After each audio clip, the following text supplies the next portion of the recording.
মানি না। তো আমি বললাম, বলো তো আউজুবিল্লাহ পারো নি না, আরবি কোরআন শরীফ পড়তে পারো না, হাদিস পড়তে পারো না, জান্নাতে যাইতে চাও, কাহা যাইতে চাই, তো জান্নাতের ঠিকানা কই? বলো কোরআন হাদিসে। তো আরবিও পারো না, কোরআনও বুঝো না, এখন কেমনে তুমি ঠিকানা খুঁজা বের করে চলবা? চায়ের দোকানে বয়ে যে মুস্তাওয়ায়ে কথা বললা যে আমি কোরআন হাদিস ছাড়া কিছু মানি না, তুমি কোরআনও বুঝো না, হাদিসও বুঝো না, তুমি কোনো ব্যক্তি না মানলে তুমি কোরআন বুঝবা কিভাবে? এই মানামানির ক্ষেত্রে পৃথিবীতে তিন দল। কয় দল? এক দল বলে আমরা কিতাব মানি, ব্যক্তি মানি না, এরা ভণ্ড, এরা গোমরা। সত্য কথা স্বীকার করবেন বাঘের মতো। ভয় পাইতেছেন? যারা বলে আমরা শুধু কিতাব মানি, কোন ব্যক্তি, তারা হক না বাতিল? এদেরকে যারা বাতিল বলে না তারাও বাতিল। আর এক দল আছে, এরা বলে আমরা ব্যক্তির গোলাম, কিতাবাদি মানি না, বাপেও বুঝে না, আমরাও মানবো কি? বুঝি না। কোরআন হাদিস বুঝলে না মানু, বুঝি না, তো কি বুঝো? কয় পিসাব যা কয় তাই বুঝি। কয় পিসাব যদি জাহান্নামের কথা কয়, এটাও সঠিক। এরাও গোমরা, এরাও ভণ্ড। হক কারা? যারা বলে আমরা কিতাবও মানি, ব্যক্তিও মানি। কিতাবও মানি, কোরআন হাদিস মানি, কোরআন হাদিসের কষ্টি পাথরে যারা নিরেট ব্যক্তি, আল্লাহর প্রিয় বান্দা, তাদেরকেও মানি। এরা হক। এরা কি? রাগ করবেন না, আমার কথার একটু জবাব দিয়েন, একেবারে নিরপেক্ষ জবাব, কোনো দালালি টালালি করবেন না। আমাগো দালাল কর না কি? এই যে এতক্ষণ কথা বলছি বা আরো বলছি, বলেন তো আওয়ামী লীগের পক্ষে কয়টা বলছি? বরং আওয়ামী লীগ যারা করে, দুই সাইডে কথা যে একটু আগে বলছি, এরা মনে করছে মনে হয় আমাকে বাস দিছে, অথচ আমি কোরআন হাদিসের কথাই কিন্তু বলছি। খুব খেয়াল করবেন, আমি আওয়ামী লীগের পক্ষে বলছি? তাহলে তুমি আমাকে আওয়ামী লীগের দালাল বলো কেন? এই বেয়াদব, আমি যে কথাগুলো বললাম বিএমপির পক্ষে বলছি। তো তুমি আউজুবিল্লাহ পারো না, ক্লাস 8-এ পড়ো, ক্লাস 5-এ পড়ো, দাখিল পড়ো, তুমি ফেসবুকে একজন বড় আলেমের নামে লিখে দিলা অমুক দলের দালাল। কোন আলেম যদি বিএমপির কাছে যায়, ইসলামের স্বার্থ নিয়ে যায়, আহমদ শফি রহমতুল্লাহ আলাই আওয়ামী লীগের কাছে গেছে কওমি মাদ্রাসার স্বার্থ নিয়া, ইসলামের স্বার্থ নিয়া। ইসলামের স্বার্থ নিয়ে যাওয়াতে দালাল বললা কেন? তুমি তুমি কি দালালের বাইরে? এই অভিশপ্ত সন্তান, আল্লাহ হেদায়েত দান করুন। একটা নেশাখোর মদ পান করে, ওর কাছে কোনো আলেম যাওয়ার পরে যদি হেও মদের বোতল লয় আলেম, তাহলে তুমি বলবা আলেম ওই মদখোরের গোলাম বা দালাল। কিন্তু যদি দেখো না মদখোরে মদের বোতল ফালাইয়া আলেমের পাশে থাকার কারণে টুপি লাগাইছে, তুমি বলবা আলেম দালাল। সময় পাবো কিনা জানি না, আমার আলোচনা আজকে এই বিষয়ে। নবীর আশেক দাবি করে যে চাপাবাজরা, শুইনা যা নবীকে, নবী কেমন শুইনা যাইছে। আজকে আলোচনা সেই বিষয়, শানের সালাতের আলোচনা। ওমা আরসালনাকা ইল্লা রাহমাতাল লিল আলামিন। শুইনা যাও, আশেকে রাসূল ভন্ডের গোষ্ঠী, শুইনা যা। আজকে টুপি পরছি নবীর মহব্বতে, দাড়ি রাখছি নবীর মহব্বতে, নামাজ পড়ি নবীজির মহব্বতে, পর্দা করি নবীজির মহব্বতে, হালাল খাই নবীর মহব্বতে। আমরা নবীর দুশ্মন, আর তুমি দাড়ি কামাও, সুদ খাও, তুমি আশেক। তুমি আশেক না? তুমি সুদ খাও, তুমি রসুলের আশেক। তুমি দাড়ি কাটো, তুমি রসুলের আশেক। শাহজালাল, শাহপরান, শাহ মখদুম, শাহ আলী, খানজাহান আলী, বাইজিদ বোস্তামি, খাজা মঈনুদ্দিন চিশতি, বরফির আব্দুল কাদের জিলানি, বাফের বেটা থাকলে দাঁড়ায় বলো কার দাড়ি ছিল না? কথা কয় না, সত্য কথাটা বলেন। ছিল তো তুমি দাড়ি খাইতে আবার আশেকে রসুল বা শাহজালালের ভক্ত, খাজা মঈনুদ্দিনের ভক্ত দাবি করো কেন? তোমার লজ্জা নাই? আমগো কুয়াকাটা সাগরের পারে লজ্জাপতি গাছ আছে, গাছের নাম কি? এটা মানুষের স্পর্শ পাইলি পাতাগুলো ছড়ানো থাকে, আস্তে বুঝে যায়। ওই লজ্জাপতি পাতা আইনা এটা গুড়া কইরা পানি ভিজায় খাও, তো দেখো কিছু লজ্জা হয়নি? বেহায়া বেলাজা কথাকার। দাড়ি কামানেওয়ালা সুদখোর রসুলের আশেক দাবি করার অধিকার নাই, এটি ভণ্ড। আমার আলোচনা আসলে এই বিষয়, যদিও আমি আয়াত হাদিস দিয়ে ভিতরে এখনো ঢুকি নাই, কিন্তু আমার আলোচনা পুরাটাই এই বিষয়।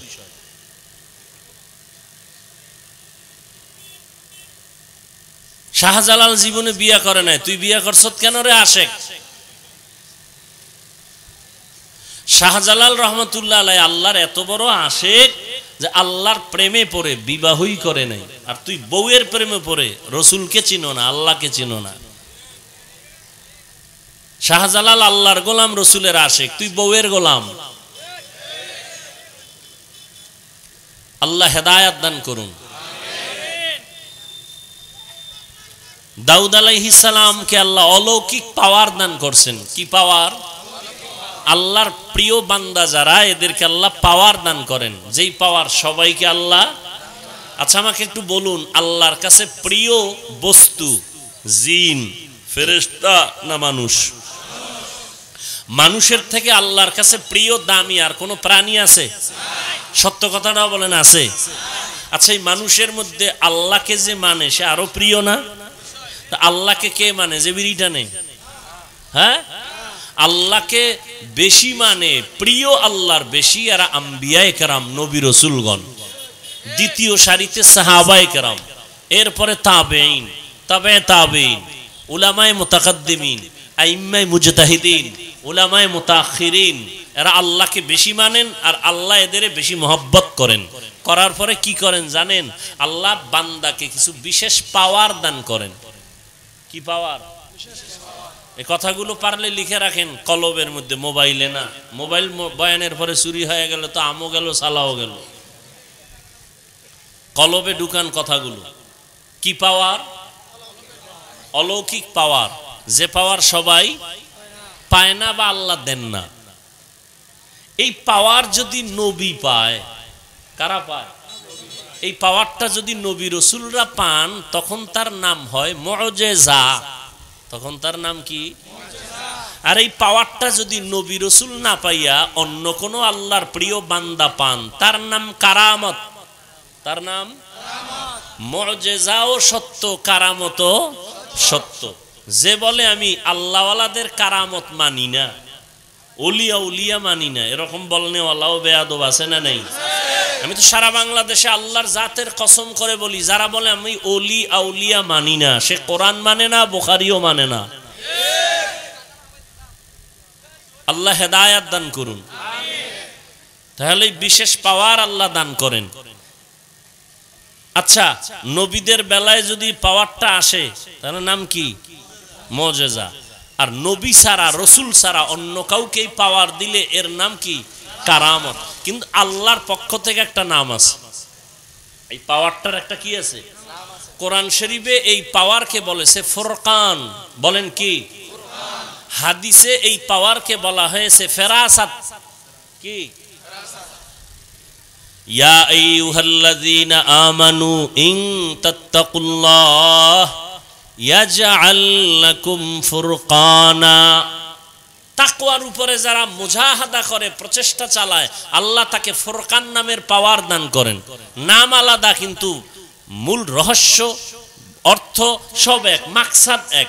ফুরকান মানিও যা, ফেরাসাতের মানিও তা। হাদিস শরীফের নাম ফেরাসাত। قال النبي صلى الله عليه وآله وسلم ইত্তাকু ফিরাসাতাল মুমিন ফাইন্নাহু ইয়ানজুরু বিনুরিল্লাহ। রহমতের নবী বলেন, উম্মত, আল্লাহর প্রিয় বান্দা মুমিনদের একটা পাওয়ার আছে, ফেরাসাতের পাওয়ার। এই পাওয়ারকে তোমরা ভয় করো, সাবধান। তুমি যা দেখো না ওই পাওয়ার আল্লাহ তা দেখে। বলে কি দিয়া? চামড়ার চোখ দিয়া? কয় না, আল্লাহর দেওয়া নূরের পাওয়ার দিয়া, নূরের আলো দিয়া। নূরের আলো বিশেষ এক পাওয়ার। নদীর মধ্যে পানি নেই, কি নাই? অনেক বছর। এখন এলাকাবাসী আইসা আল্লাহর এক প্রিয় বান্দাকে বলতেছেন, হযরত আমাদের এলাকা নদী শুকানো, বিশাল বড় নদী, পানি নেই। দেখেন, খেয়াল করেন, হযরত একটা চিঠি লেখলেন। কি লেখছেন তিনি জানেন আর কে জানেন? আল্লাহ জানেন। চিঠিটা ভাঁজ করে সিল মাইরা নাম লেখা ভক্তদের কয় এই চিঠি নদীর মধ্যে ফেলে দাও, যাও। নদীর মধ্যে ফেলে দিছে নিয়া। নদীতে চিঠিটা ফেলা মাত্র পানির জোয়ার শুরু। সুবহানাল্লাহ না?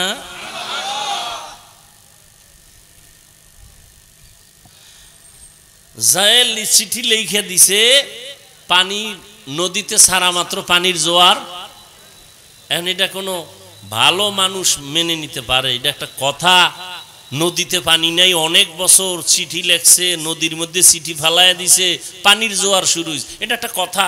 এরা গাঞ্জা খাইছে না মাথা নষ্ট?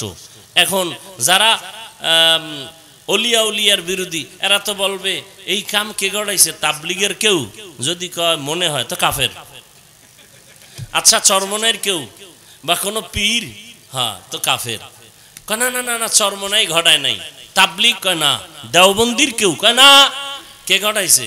ঘুরতে ঘুরতে ঘুরতে ঘুরতে ঘুরতে ঘুরতে তলায় গিয়ে দেখে ঘটনাটা পয়গম্বরের হাতে গড়া বাঘের বাচ্চা সাহাবী হযরত ওমর ঘটাইছে। কে ঘটাইছে? এখন কি কইব? জিব্বে কামড় দিছে না, কাফের কওয়া যাইতো না। সাহাবী ওমর ঘটাইছে ঘটনাটা, তাহলে ভিন্ন কিছু। কে ঘটাইছে ঘটনা? এবার কাফের ক। 14 পুরুষের শক্তি থাকলে ওমরে ফারুকের বিরুদ্ধে কাফের বলো? ঘটনা তো ওমর ঘটায় দিস। চিঠি লিখে কইছে নদীতে ফালায়া দাও। ওমরের চিঠি নদীর মধ্যে পড়ছে, পানির জোয়ার শুরু। কাফের কও ওমরকে? কোনো ফিসা বইলে তো কইয়েই ফেলাইত।